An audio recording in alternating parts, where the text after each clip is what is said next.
നമസ്കാരം. റാഫ്റ്റോ ക്രിക്കറ്റിലേക്ക് എവർക്കും സ്വാഗതം. 213 എന്ന വലിയ സ്കോർ ചേസ് ചെയ്യുമ്പോൾ നായകൻ്റെ സംഭാവന 5, ഉപനായകൻ്റെ സംഭാവന ബിഗ് 0.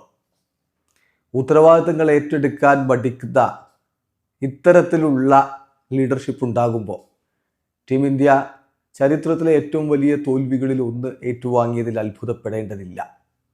മുലാൻപൂരിൽ ഇന്നലെ എന്താണ് കാട്ടിക്കൂട്ടിയത് ഈ പറയുന്ന പ്രിൻസും അതുപോലെ തന്നെ 360 ഡിഗ്രിയും. ഇപ്പോൾ 360 ഒക്കെ പോയിട്ട് 180 പോലും ഇല്ല എന്നുള്ളതാണ് അവസ്ഥ.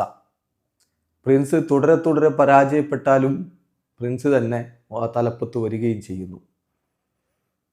ഇത് കോച്ചിൻ്റെ ലൈക്സിനും ഡിസ്ലൈക്സിനും അനുസരിച്ച് മാത്രം ടീം ഇറക്കുമ്പോൾ സംഭവിക്കുന്ന അനിവാര്യമായ ദുരന്തമാണ്. കളി ജയിച്ചു പോകുമ്പോൾ ഇത്തരത്തിലുള്ള ഡിസ്കഷൻസും വിമർശനങ്ങളും വരില്ല. പക്ഷേ പരാജയപ്പെടുമ്പോൾ സ്വാഭാവികമായിട്ടും ഹെവി സ്ക്രൂട്ടിനിക്ക് വിധേയമാവും. സംഗതി വളരെ എവിഡൻ്റാണ്. ഈ ഒരു ഫേവറിറ്റിസം അത് ടീമിൻ്റെ സ്മൂത്തായിട്ടുള്ള മുന്നോട്ട് പോക്കിനെ ബാധിക്കുന്നു എന്നുള്ളതൊരു യാഥാർത്ഥ്യമാണ്. വേൾഡ് കപ്പിന് തൊട്ട് മുമ്പിലെത്തി നിൽക്കുമ്പോൾ ഇങ്ങനെ താരങ്ങൾക്ക് അവരുടെ റോള് പോലും വ്യക്തമായിട്ട് അറിയാത്ത രൂപത്തിൽ ഷഫിൾ ചെയ്തുകൊണ്ടിരിക്കുന്നതും ഗുണകരമാവില്ല എന്ന് ക്രിക്കറ്റിംഗ് എക്സ്പേർട്സ് ചൂണ്ടിക്കാട്ടുന്നു. ഇന്നലെ കളി തോറ്റതിന് ശേഷം ക്യാപ്റ്റൻ സൂര്യകുമാർ യാദവ് പറയുകയാണ്, I should have taken the responsibility in the run chase and bat longer എന്ന്. ഇത് കളി കഴിഞ്ഞതിന് ശേഷം പറഞ്ഞിട്ടൊരു കാര്യവുമില്ല. കുറേ കാലമായിട്ട് ഇപ്പോൾ ഇതാണ് അവസ്ഥ.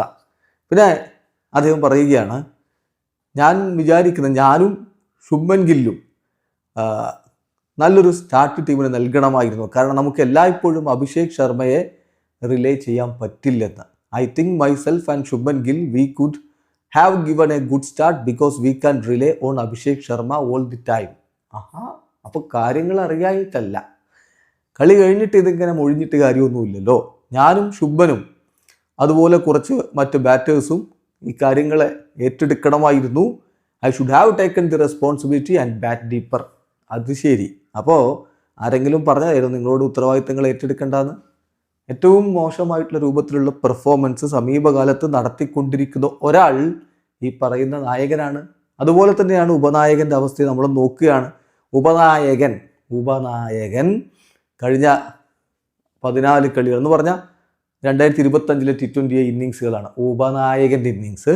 14 ഇന്നിങ്സിൽ നിന്ന് 263 runs, 23.9 average, 142.9 strike rate, 47 highest score. ഒരു സെഞ്ചുറി പോലും ഓപ്പണറായിട്ട് ഇറങ്ങിയിട്ട് അയാൾക്ക് നേടാൻ പറ്റിയിട്ടില്ല എന്നുള്ളത് നോക്കണം. സഞ്ജു സാംസണിനെ പോലെ 3 സെഞ്ചുറികളൊക്കെ അടിച്ച് മിന്നും ഫോമിൽ നിൽക്കുന്ന ഒരു ഓപ്പണറെ മാറ്റിയിട്ടാണ് വൈസ് ക്യാപ്റ്റനായിട്ട് ഒരാളെ കെട്ടിയിറക്കുന്നത്. വൈസ് ക്യാപ്റ്റൻ ആയതുകൊണ്ട് തന്നെ പ്ലേയിങ് 11 നിന്ന് മാറ്റുക എന്നുള്ളത് ഏറെക്കുറെ അസാധ്യമാണ്.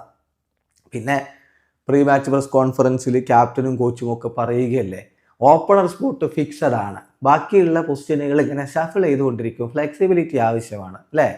ഓപ്പണിംഗ് സ്പോട്ട് ഫിക്സഡ് ആണ്. അതിപ്പോൾ ഡെക്കായാലും 4 ആയാലും 3 ആയാലും ഒക്കെ ഓപ്പണിംഗ് സ്പോട്ട് ഫിക്സഡ് ആണെന്ന് അങ്ങ് തീരുമാനിക്കുകയാണ്.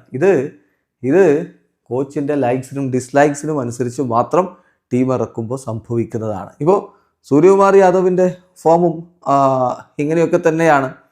സൂര്യയെ സംബന്ധിച്ചിടത്തോളം അദ്ദേഹം മികച്ചൊരു ഇന്നിങ്സ് കളിച്ചിട്ട് കാലം എത്രയായി എന്നുള്ളത് നോക്കിയാൽ മതി.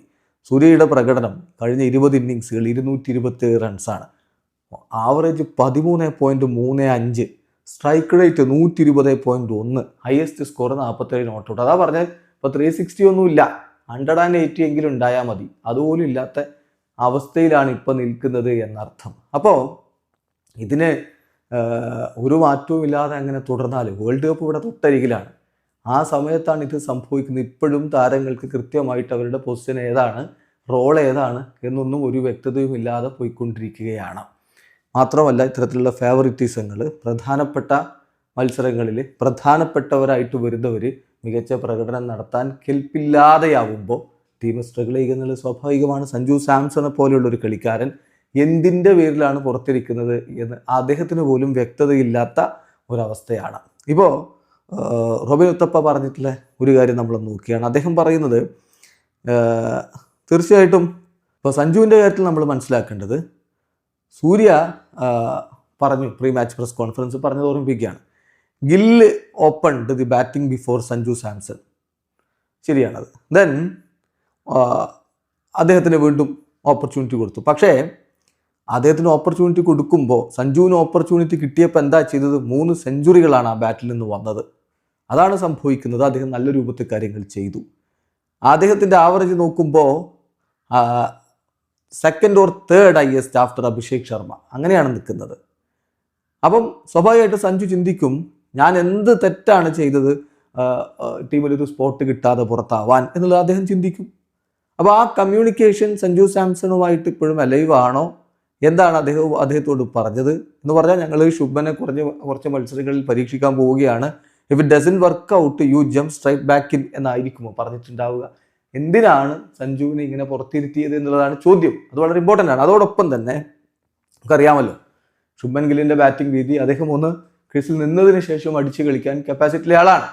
അദ്ദേഹം അങ്ങനെ കളിച്ചു കഴിഞ്ഞാൽ അദ്ദേഹം അവിടെ നിൽക്കുകയും ചെയ്യും. അതിന് പകരം എക്സാക്ട്ലി ഓപ്പോസിറ്റ് ആയിട്ടാണ് അദ്ദേഹം ഇപ്പോൾ ബാറ്റ് ചെയ്യാൻ വേണ്ടി ശ്രമിക്കുന്നതും അത് ടീമിന് ഗുണകരമാവുന്നില്ല. അദ്ദേഹം സഞ്ജു അഭിഷേകോ അല്ല, വരുന്ന ആദ്യ പന്ത് തന്നെ സിക്സർ അടിക്കാനൊക്കെ. അപ്പോൾ അതാണ് അവിടെ വ്യത്യാസം. ഇത്തരം മത്സരങ്ങൾ 213 പോലെയുള്ള ഒരു ബിഗ് സ്കോർ നമ്മൾ ചേസ് ചെയ്യാൻ പോകുമ്പോൾ സ്വാഭാവികമായിട്ടും അത്തരത്തിൽ തുടക്കം മുതലേ ഗെറ്റ് ഗോയിങ് എന്ന രൂപത്തിൽ പോകാൻ കഴിഞ്ഞെങ്കിൽ മാത്രമേ നേടാൻ പറ്റുള്ളൂ. ഇപ്പം നമ്മുടെ T20I റെക്കോർഡ് എടുത്ത് നോക്കിയാൽ 210 ചേസ് ചെയ്തപ്പോഴുള്ള റെക്കോർഡ് 7 മത്സരങ്ങൾ 7 തോറ്റു എന്നുള്ളതാണ്. മാത്രമല്ല ഇന്ത്യയുടെ T20I ചരിത്രത്തിലെ തന്നെ വലിയ തോൽവികളിൽ ഒന്നാണ് ഇന്നലെ സംഭവിച്ചത് എന്ന് പറയുമ്പോൾ, ഇതിനു മുമ്പുള്ള ഇന്ത്യയുടെ വലിയ തോൽവി എന്ന് പറഞ്ഞാൽ ന്യൂസിലാൻഡുമായിട്ട് വെല്ലിംഗ്ടണിൽ 2019 80 റൺസിന് തോറ്റിട്ടുണ്ട്.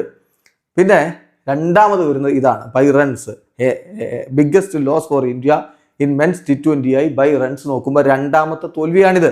51 റൺസിന് സൗത്ത് ആഫ്രിക്കയോട് ന്യൂ ചണ്ഡീഗറിൽ 2025, അതായത് ഇന്നലെ പരാജയപ്പെട്ടു എന്ന് ചരിത്രത്തിൽ രേഖപ്പെടുത്തും. അങ്ങനെയുള്ളൊരു തോൽവിയാണ് വന്നിരിക്കുന്നത്. ഇത്തരം ഘട്ടങ്ങളിലാണ് ഉത്തരവാദിത്വം ഏറ്റെടുക്കാൻ നായകനും ഉപനായകനും കഴിയാതെ പോകുന്നത്.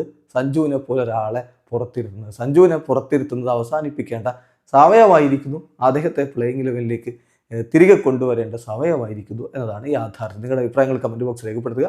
വീഡിയോ അവസാനിക്കുന്നു. ക്രിക്കറ്റ് ലോകത്തെ കൂടുതൽ വിശേഷങ്ങളുമായി റാഫ് ടോക്സ് എത്താം.